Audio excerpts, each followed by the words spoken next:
নজরে উত্তরবঙ্গ, পাখির চোখ উত্তরের উন্নয়ন। বাজেট চাহিদা জানতে কাছে মন্ত্রী অর্থবঙ্গ সফরে অর্থমন্ত্রী দপ্তরের আধিকারিকদের নিয়ে সরাসরি অর্থমন্ত্রী স্বপন দাশগুপ্ত কি বলছেন? উত্তরবঙ্গ থেকে একটা বড় পরিণাম, এখানে জিএসটি দেয়া হয়, তো সেই কারণে যদি সমস্যা হয় তার সমাধানটাও এখানেই হয়ে যাওয়া উচিত, মোটামুটি সিম্পল লজিক। আর নিষেধ, তুমি কি বলবে? তুই বলো, মোটামুটি এইটাই। তুমি কিছু বলো? না না, কি দেখুন, অনেকে অনেক ধরনের সমস্যা, এই সমস্যাগুলো আপনারাও জানেন কি সমস্যা, কি ধরনের। ডুয়ার্সে একরকম সমস্যা, দার্জিলিং এ একরকম সমস্যা, মার্কেটিং এর এক ধরনের সমস্যা আছে। সে চাটা হয়তো বাজেটের মধ্যে তা থাকবে না, সেটা চার সঙ্গে টি বোর্ড, তার ছাড়া কেন্দ্রীয় মন্ত্রিসভার কারোকে যারা এখন কি টেক্সটাইল মিনিস্ট্রিতে ওটা পড়ে, তাদের সঙ্গে আমরা নিশ্চয়ই কোনোভাবে আমরা কথাবার্তা বলবো। দেখুন, ডাবল ইঞ্জিন সরকার বলছে, এর আগে কেন্দ্র আর রাজ্যর মধ্যে একটা পার্মানেন্ট বিবাদ ছিল, পায়ে পা দিয়ে লোকে ঝগড়া করত। সেই পরিবেশ থেকে আমরা এখন একটা অন্যদিকে যাচ্ছি, যেখানে আমরা কথাবার্তা, সমস্যা থাকবেই, সমস্যা তো একটা, এটা তো একটা অস্বাভাবিক কিছু না, সমস্যা অনেক থাকবে। সেগুলোকে কিভাবে সমাধান করা যায়, সবসময় ঝগড়া না করে কথাবার্তা বলে সমাধান করতে হবে।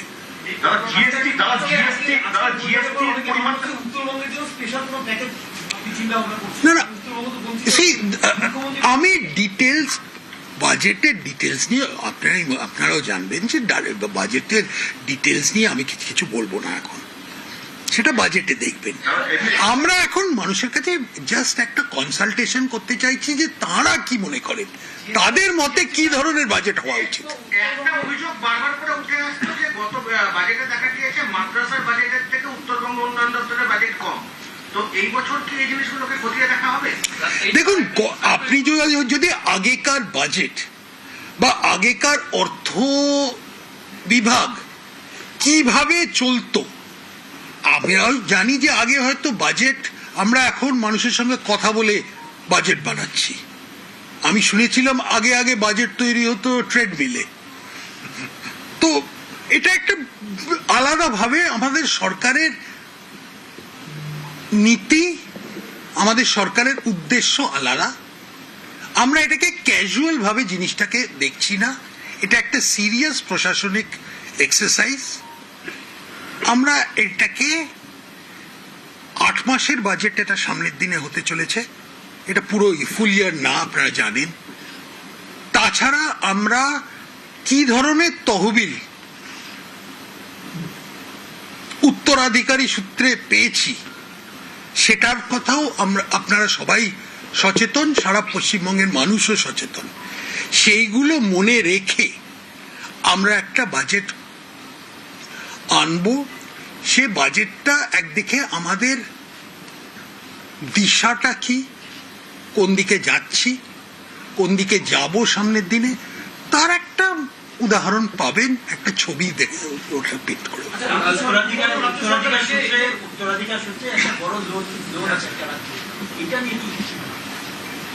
আপনি তো জানেন কি পেয়েছি,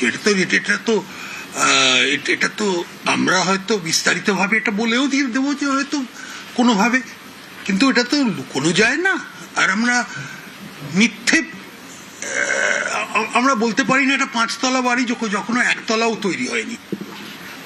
ডবল ইঞ্জিনের সরকারে এখানে আমাদের এখানে শিল্পের না না, বলুন বলুন, একজন বলুন প্লিজ। আমি পরিমাণটা ঠিক জানি না, না না, ওনারাও জানে না, কিন্তু আপনারা জানেন একটা চা থেকে এত বড় একটা মার্কেট, একটা বড় একটা ট্রেডিং সেন্টার শিলিগুড়ি, এটা নর্থ ইস্টের একদম এন্ট্রি পয়েন্ট। এটার গুরুত্বটা আমরা কতটা দিচ্ছি সেটা বুঝতে পারছেন যখন বুলেট ট্রেন যে সামনের দিনে পশ্চিমবঙ্গে প্রথম যে বুলেট ট্রেনটা আমরা যে ঘোষণা করেছি ওটা শুরু হবে শিলিগুড়ি থেকে। তার মানে উত্তরবঙ্গের যে গুরুত্বটা এই সরকার কতটা দিচ্ছে সেটা আপনারা এর থেকেই অনুমান করুন। দাদা, উত্তরবঙ্গের জন্য যে অর্থ আগে বরাদ্দ করা হতো সেই অর্থ কি এখন কি বর্তমানে যে বাজেট আসবে তাতে কি আমি ডিটেলস কিছুই বলছি না এখন। আমি বলবো যে উত্তরবঙ্গ আগে মনে করতো তারা বঞ্চিত, তারা নেগলেক্টেড। আশা করি সামনের দিনে এই ধারণাটা আমরা মুছে ফেলতে পারবো।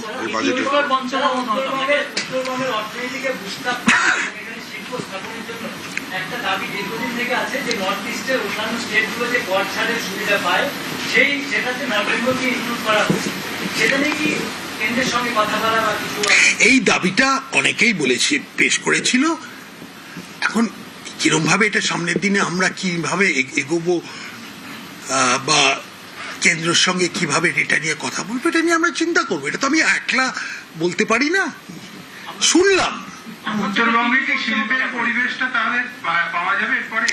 দেখুন, আমরা সারা পশ্চিমবঙ্গে একটা পরিবেশ তৈরি করতে চাই যেখানে ব্যবসা, শিল্প আর বা যে ধরনের সংস্থা ইনক্লুডিং শিক্ষা তার একটা গুরুত্বটা লোকে বোঝে।